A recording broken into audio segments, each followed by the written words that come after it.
Hey, this reminds me of these wise words I was told by a wise gangster rapper. It's cool when they do it. It's a problem when I do it. Fuck. This video is brought to you by Sebastian's Patreon. Hey, sorry not sorry to bother you, but I have something very, very important to tell you. As you know, I have a Patreon, and now it's being upgraded per se. It's thick now, like Wano thick. There are now 3 tiers. I'll put the descriptions of all the tiers on the screen. Pause if you would like to read it. It's time to lock in, and by lock in, I mean every week we'll have a post. I'm just saying, if I was you, I would definitely go over to the Patreon and check it out because I'm giving back. So, yeah. If you would like to support the channel and the community, head over to my Patreon and tell me how you like it. Thank you for everything. Now, let's get back to the video. All right, y'all. I want to learn something. I want to get a little bit more informational. And the way I'm going to do that is with this Boris City Magazine video. This is called Why the Music Industry is Terrified of BTS. Do I think they're terrified? Honestly, I don't know. But let's see, because Boris City be coming with the facts and be blowing my brain. So let's go. On April 3rd, Jimin of BTS became the first South Korean soloist to debut at #1 on the world's biggest music chart, the Billboard Hot 100. His song Like Crazy became the 7th song ever by a Korean act to reach #1. The other 6 songs are BTS's songs. So all of the Korean songs that reach #1 are from BTS and BTS members only. Hey. Actually, all the songs from Asian artists that debuted at #1 are from BTS and BTS members only. And believe it or not, this is extremely scary for the music industry. Since BTS entered the Hot 100's top 10 for the first time in 2018, the music industry has done everything in their power to prevent them from getting #1 songs. But why does BTS keep succeeding despite literally being one of the most sabotaged artists in the industry? And why would all these music entities work together to harm one artist? I think it's because the music industry over here probably does not know how to market it yet to reach good success, to move the needle that they've been doing for like the last 60 or something years. I'm starting to think that's the case because you know how they say, like, in order for you to survive in a corporate world or whatever type of world, competitive world, if you can't beat them, join them or use them. So I kind of think that the Western music industry is going to try to get a little bit more influence from BTS instead of trying to beat them and stop them from getting #1s. This is simply paranoia. But that's from just what BTS I fans. think. The industry's actions say something very clear. BTS cannot be at the top, and they don't try to hide this anymore. Everyone can see the industry's obvious intentions by looking at the times they come up with a weird new rule that prevents BTS from succeeding in their charts. Oh yeah, and it was like, oh, we can do album bundles now. Just look at the latest one. Jimin's song Like Crazy got a #1 in its first week, and it was predicted to stay in the top 10 for its second week. Jimin was achieving the same debut numbers of Olivia Rodrigo, but without the industry support. And this obviously was not the industry's plan. So Billboard decided to change one specific rule that benefits Jimin, so him and only him can fall from the charts, and the rest of it stays exactly the same. First off, how the hell are you even able to pinpoint this? Shout out to you for being smart and attentive. It's still unknown what Billboard did exactly to make the best-selling song of the week go from 100,000 sales to 14,000 sales. Maybe Billboard didn't just want Jimin to not be in the top 10. They wanted him to free fall. So why filter 60% of the song's sales so he can fall from the top 10 when you can cut 90% of the song's sales and make him have the biggest fall ever? Maybe they didn't just want to take his accomplishment away. They wanted to send a message. Bro, the scariest thing is like sending messages behind the scenes. That's crazy. Like, oh God. They wanted to show who is really in charge, not the fans consuming the music, but the industry itself. Imagine trying to make an alpha male play because you were afraid of BTS. It's not the first time they've done this. Whenever they want a song to fall on the charts, they apply a new rule that applies to one artist, and then they forget about this rule for the following weeks until once again, an artist they don't want to be at the top is at the top. So they apply one specific rule that can help them fall. Allegedly, of course, because the only explanation to delete 90% of a song's sales is for Luminate, which tracks these numbers, to track each payment by looking at IP addresses and credit card information. And that's illegal, and Billboard would never, of course. So why would the whole industry go out of their ways to prevent one artist from succeeding?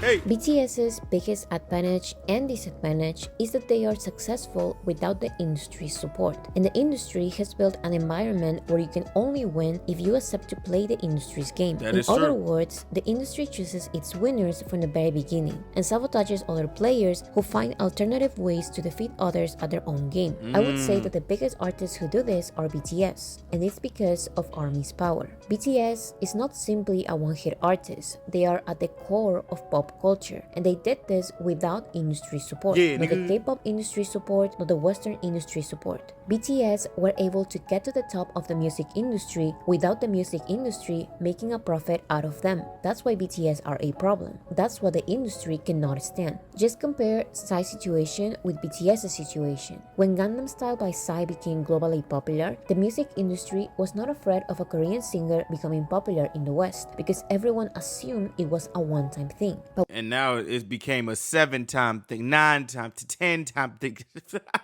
When BTS became globally popular, the story was different. The Western industry was first okay with them being a one-hit artist. They were fine with BTS being the weird phenomenon that people will grow out of after some time. But when they didn't disappear and they actually started defeating Western artists, the music industry got worried. When I first heard something Korean had exploded in America, I got worried. The entertainment industry is usually happy to celebrate international and independent art. That's kind of funny how they use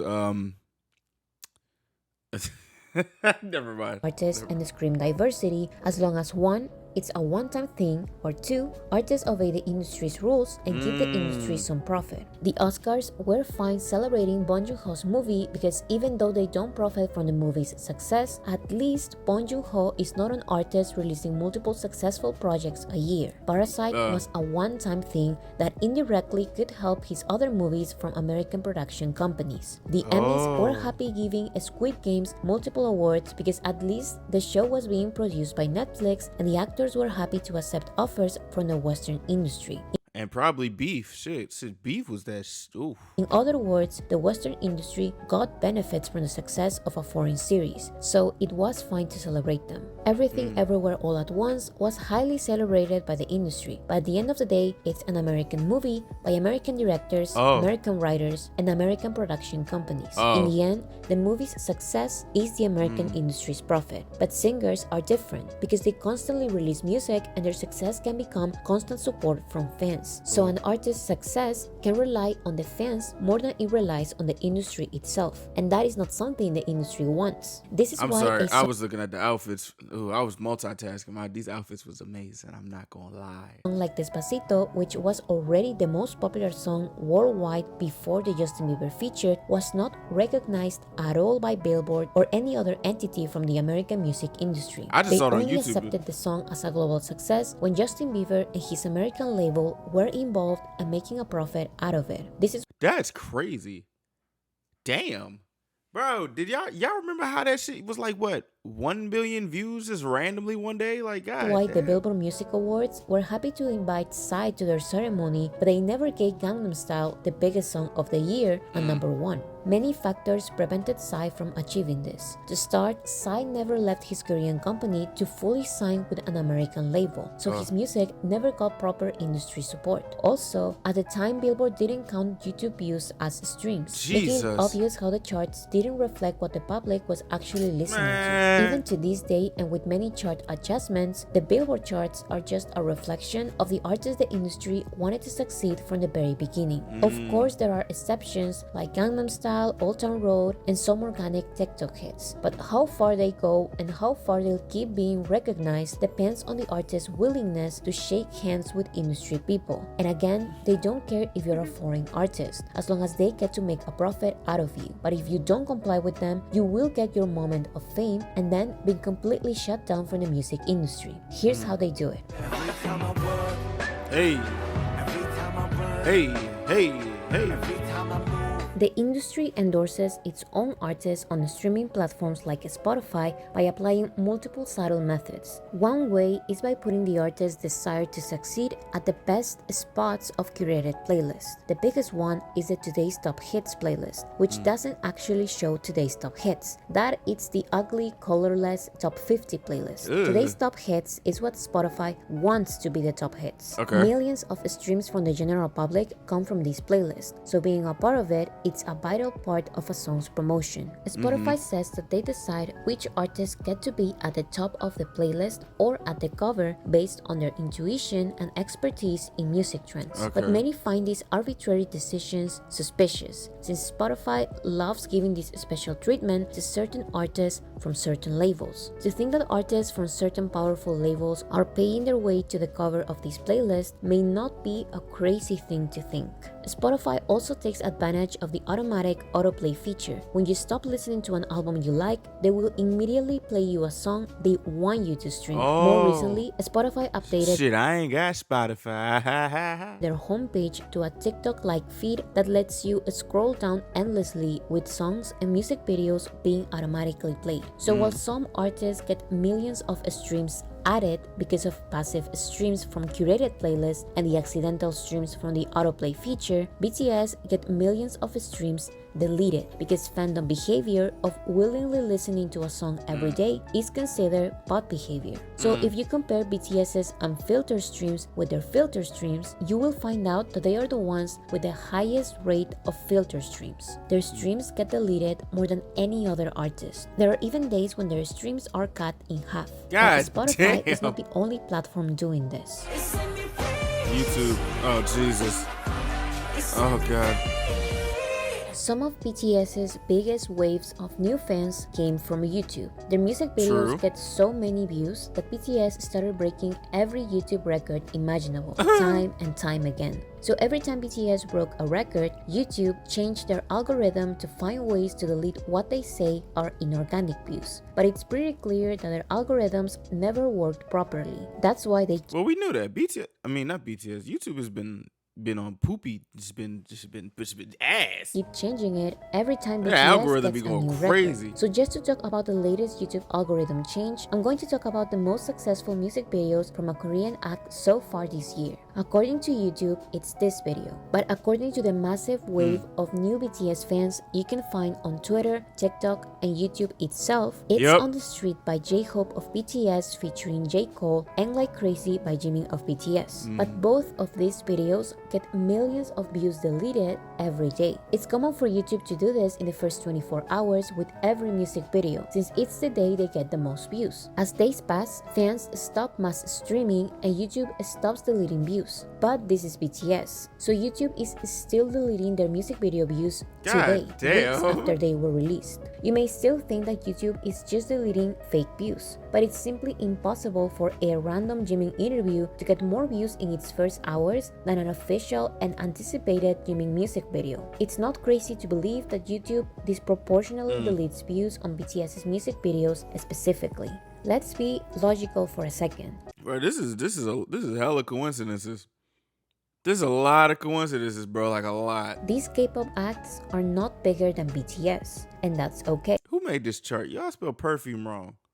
But it's not okay for BTS to get their views deleted every hour, while these other microscopical songs get views Oh, that's added fucked because up. people are forced to stream their music videos as That's YouTube fucked ads. On the other hand, because of these two videos, BTS recently received one of its biggest waves of new fans, probably the biggest Damn, since where 2021. my Yet thumbnail? YouTube wants us to believe that these are the Damn. real numbers. Where my thumbnail at? I thought I was on that whole shit. Global takeover group BTS in the studio. There they are. Probably the most fraudulent practice in the music industry is giving radio importance. At least with streaming platforms, there is this sense of autonomy. Streaming platforms may choose the artists they want to be at the top. They may recommend you their songs and music videos time and time again. They may even steal a stream from you because of their autoplay features and paid ads. But at least there are ways to fight this. Armies may not get BTS ads and recommendations, but they can look for the songs and videos themselves. Armies may not get all of their streams content, but at least the industry recognizes about half of them. But what has no solution except to pay is radio. Radio mysteriously chooses certain songs to get played and stays with those. I still don't listen to the radio. Last time I heard the radio, WAP was on.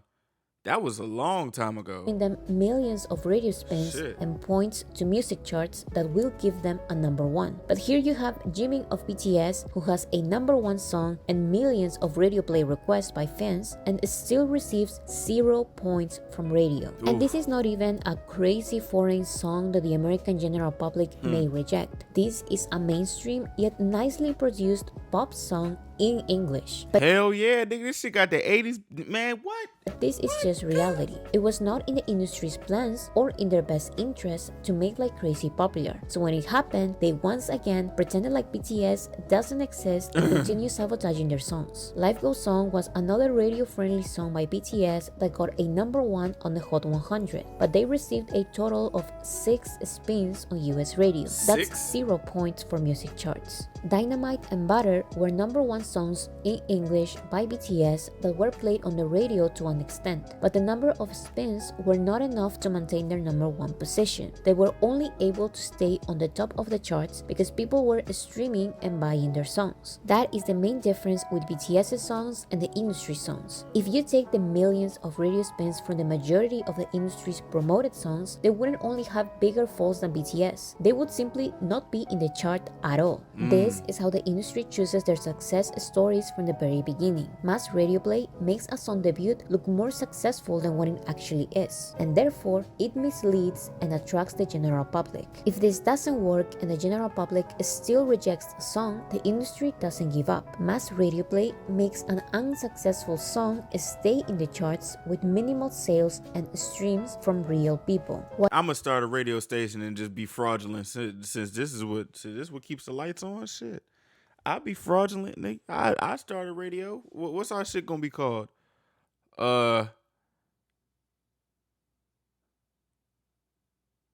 Give me. I'll come back to you with that. While this happens, songs like Jimin's, which literally got a number one and millions of people streaming and buying, will still not receive any radio spins. Radio doesn't care about how radio friendly the song is. They don't care about the millions of faithful listeners they will get if they play BTS music. They don't care about the most requested Niggas songs. don't care about the industry's shit. plans are the industry's plans. Every time you come around, you know I can't say no.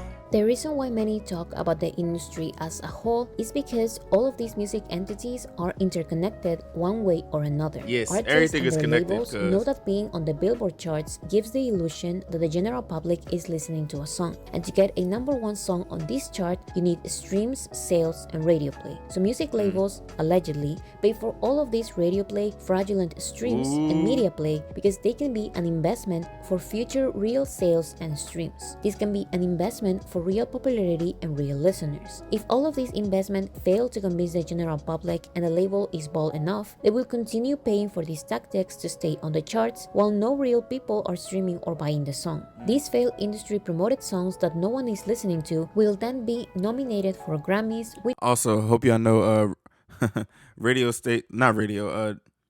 a specific type of label got caught buying views. I ain't gonna say no names though, but we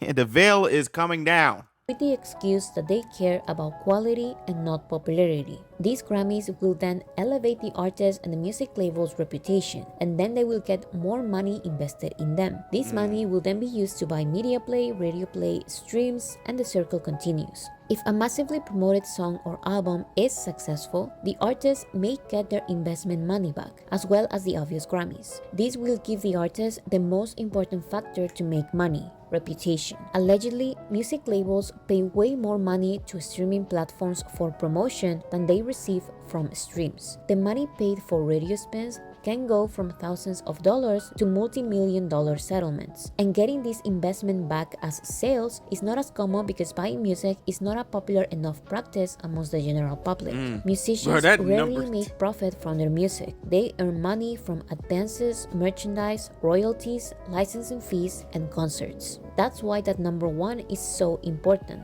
That's why many would rather not make any profits now and get a Grammy later. It's like being influencers. Their actual content may not make a lot of profit, but the reputation and popularity of their name can get them fashion deals, commercials, and a time slot in a music festival. These are only examples, of course. There are many variables and outcomes. Sometimes artists invest in radio play and end up making a lot more money from sales or concerts. Sometimes an artist has a good relationship with the industry for years, and then they stop shaking hands with industry people and they receive 0 Grammy nominations for an extremely popular, critically acclaimed album. When it comes to BTS, the Western industry's main interest is ratings and social media engagement, because that is direct money for the Western industry. BTS's 5 Grammy nominations are historic for a number of reasons, but their lack of wins show the obvious message the Grammys are trying to send them. You can't be invited, so we have the ratings, but you are not our friends, so you won't win. In the end, the industry has the first and last say, and this doesn't only happen in the Western music industry. You won't believe how much the South Korean music industry tries to sabotage the only artist capable of bringing billions of dollars to their economy. Again, this is because BTS are not part of their elite. The 3 major music labels in South Korea control the entertainment industry. You would think that, you know what? Never mind. Hybe is about to be just like that one group that nobody can fuck with. But it's like to the point where, and I'm not even talking about like, you know, like metaphorically, like physically. Like the rate they're going, shit, man. They have enough power to blacklist artists from independent labels like BTS and make the media downplay their achievements. There isn't a common practice of deleting sales like in American music charts, but what they would do is freeze the charts and then apologize for a technical error. So if millions of BTS sales are not counted once again. This is how the different entities inside each music industry are interconnected. They need one another to function. Sometimes they are one and the same. If you thought Billboard and Rolling Stone were at some point competing for who has the best charts, think about how they are both owned by Banks Media Corporation, which also owns Variety, Deadline, The Hollywood Reporter, and an interest in music business worldwide. So if BTS is still the biggest group in the world, but they don't have a good relationship with the music industry, here you will have Guess Who, Billboard, Rolling Stone, Variety, and The Hollywood Reporter making a profit out of BTS by selling exclusive photo shoots while at the same time writing negative articles undermining their success. This person said something interesting. Billboard is nothing but an ad-selling business, the literal definition of a billboard. So why are you surprised the artists Billboard promoted since day one end up succeeding in the Billboard charts?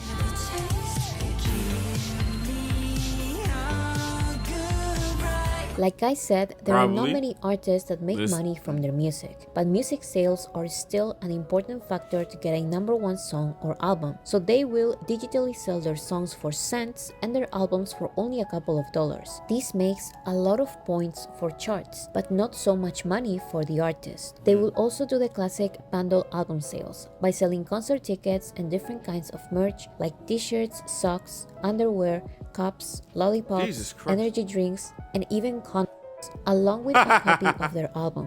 Charts will then count these merch What the fuck? sales as album sales. However, BTS's main strategy to get their #1 albums and songs is to focus on music sales, real sales. BTS has never bundled their albums with any kind of merchandise or concert tickets. Their biggest Shit, they should start. They should do that too. Add that shit. Keep your foot on these niggas' necks. Which the industry Shit. loves to point out, is the fact that they release a maximum of 4 versions of an album, but these were only special occasions. The norm for BTS is to release 2 versions of an album, something completely harmless if you compare it to the insane sales tactics by other music labels. Fans being encouraged to buy 2 or 4 versions of the same album because they come with a unique photo card is nothing compared to K-pop singers releasing 7 or 13 versions of the same album. BTS's 2 or 4 versions of an album don't have the purpose to maximize album sales, or Bro, 13 versions? God damn.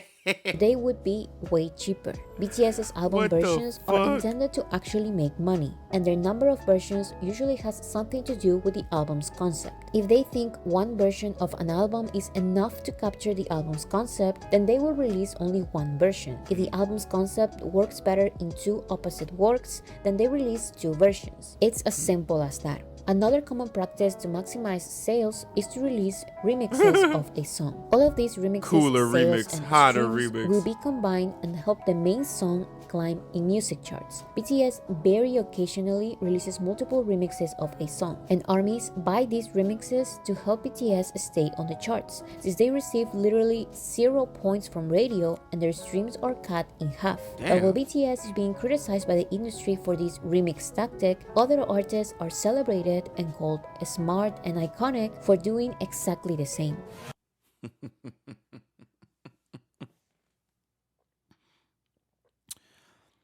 Hey, this reminds me of these wise words I was told by a wise gangster rapper.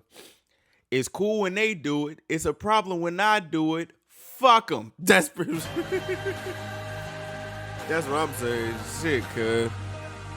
The industry and multiple fandoms think they are doing something by accusing armies of mass buying BTS albums and songs, without realizing that by doing so, they are admitting that the quote-unquote organic hits from the charts are there with industry support and not fandom support. The industry and multiple fandoms Self-report. Haha. criticize and laugh at BTS for not having radio points when they have no control over that. They will have to pay for that just like every other artist is doing. The industry and multiple fandoms criticize and laugh at armies for mass buying when all they're doing is balance the unfair treatment by the industry.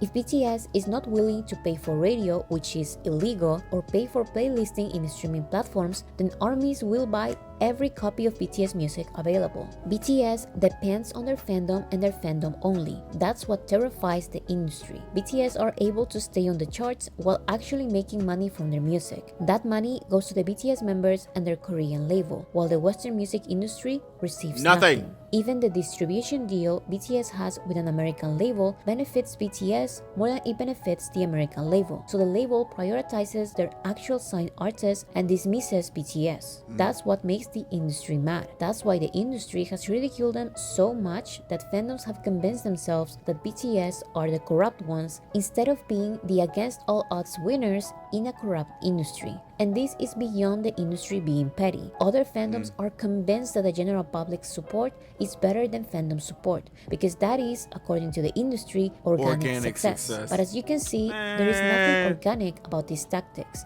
There is nothing organic about an industry choosing its own success stories and sabotaging the ones overcoming their unfair obstacles. What is organic is having a fan base of real people actually buying and streaming the music. You can see these millions of real people in sold out stadium tours, something that the majority of the #1 artists and quote-unquote million sellers cannot accomplish. The general public may be tricked into streaming a song. They may follow a music trend on TikTok, but they are not always willing to buy expensive concert tickets. The general public moves on and forgets, but an army of fans is able to make an album or song successful without the artist paying for industry support. Real organic success is when an artist transforms the general public into fans, and that's what BTS does with every release. The fandom's numbers only go up. This is clearly reflected in the percentage of fans who consider themselves only ARMY. The majority of BTS fans are not K-pop fans. The majority of BTS fans are part of the general public. And it is easily understandable when you look at the fandom's waves of new fans and realize that they have nothing to do with K-pop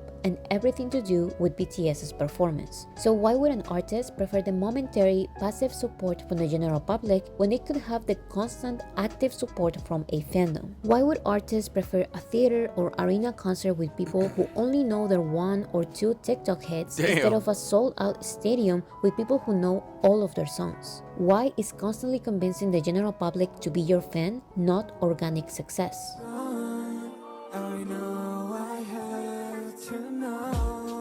Yeah, I think it's very hypocritical for fandoms to cry about how the charts have no meaning anymore every time BTS gets a number one. Yet they love celebrating the number ones from other artists who got there with weird tactics, to say the least. If now anyone can fool the charts and what BTS is doing is so easy, then why aren't more artists getting number ones only with sales? Why are the charts irrelevant only when BTS succeeds in them? And don't get me wrong, the charts are obviously corrupt. The obvious message they try to send every time BTS gets a number one shows how aware they are of their corruption. The obvious humiliation from the industry's actions and media articles show how the industry doesn't care at all about their little mafia getting exposed. They don't because it's like, bro, like they're gonna be like, oh, what are you gonna do? What are you gonna do, buddy? What are you gonna do? Well, guess what? Watch. care because they know that the general public will keep falling for their tactics. The general public will still believe that a song they don't even like is organically successful because they've listened to it on the radio hundreds of times. The general public will still believe that their accidental monthly stream in Spotify doesn't count much. Fandoms will still believe that what's best for their favorite artist is the industry and the general public support, rather than their own fandom buying the music and concert tickets. But every time ARMY helps BTS succeed in the same music industries that sabotage them, they prove a point. And no matter what the industry does, BTS will make money with no American music label in between, and not shaking hands with industry people. No matter what the industry does, BTS will continue having the fandom support others fail to conquer. That's real. That's real. That's real. That's real. In all honesty, I feel like this is just like a David versus Goliath type thing. And like the only way to beat it, quote unquote, beat it, is to just have resilience and persistence. At the end of the day, you know what they say, nobody's bigger than the program. That's what they say. But in all honesty, I would love to see this. I'm loving this. Just looking at this, just looking at the fight, the back and forth. I like it, even though it's kind of unnecessary, but I still like it. You know what I'm saying? I don't know why I like it though.